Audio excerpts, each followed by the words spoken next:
السلام علیکم ورحمۃ اللہ وبرکاتہ۔ یہ کہانی کسی بادشاہ کی نہیں، کسی کرامات کی نہیں، بلکہ ایک ایسے عام مسلمان کی ہے جس کا سب سے بڑا عمل کسی نے دیکھا ہی نہیں۔ اس کہانی میں کوئی بناوٹ نہیں، بلکہ قرآن اور صحیح حدیث کی روشنی میں یہ پیغام ہے کہ اللہ کے یہاں سب سے بھاری عمل وہی ہوتا ہے جو صرف اسی کے لیے کیا جائے۔ مدینہ کے پاس کا علاقہ تھا، ایک چھوٹا سا قصبہ۔ وہاں ایک آدمی رہتا تھا، نام تھا عبداللہ۔ نہ وہ عالم تھا، نہ محدث، نہ ہی کوئی مشہور انسان۔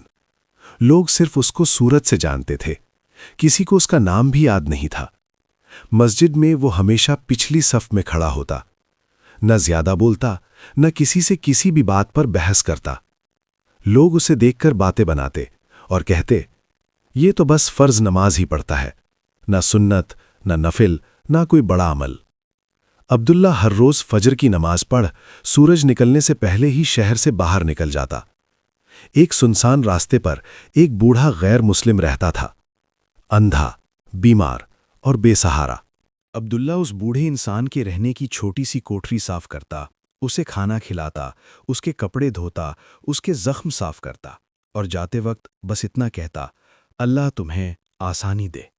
اس نے کبھی اس بوڑھے کو اسلام کی دعوت بھی نہیں دی، کیونکہ وہ جانتا تھا دعوت زبان سے نہیں، عمل سے بھی ہوتی ہے۔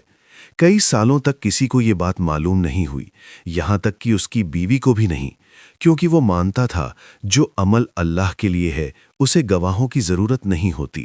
ایک دن عبداللہ بیمار ہوا اور کچھ ہی دنوں میں انتقال کر گیا۔ جب اسے غسل دیا جا رہا تھا، اس بوڑھے غیر مسلم کو خبر ملی۔ لوگوں نے دیکھا ایک کمزور اندھا آدمی لوگوں کے سہارے جنازے تک پہنچا۔ وہ رو رہا تھا۔ اس نے کہا، یہ بتاؤ یہ آدمی کون تھا؟ لوگ بولے، ایک عام مسلمان۔ بوڑھا رو پڑا اور بولا، اگر یہ عام تھا تو اللہ کے خاص لوگ کیسے ہوں گے؟ وہ بات جو دل ہلا دے۔ اس بوڑھے نے کہا، میں نے زندگی میں بہت لوگ دیکھے، لیکن اس آدمی نے کبھی مجھ سے میرا مذہب نہیں پوچھا، صرف میرا درد پوچھا۔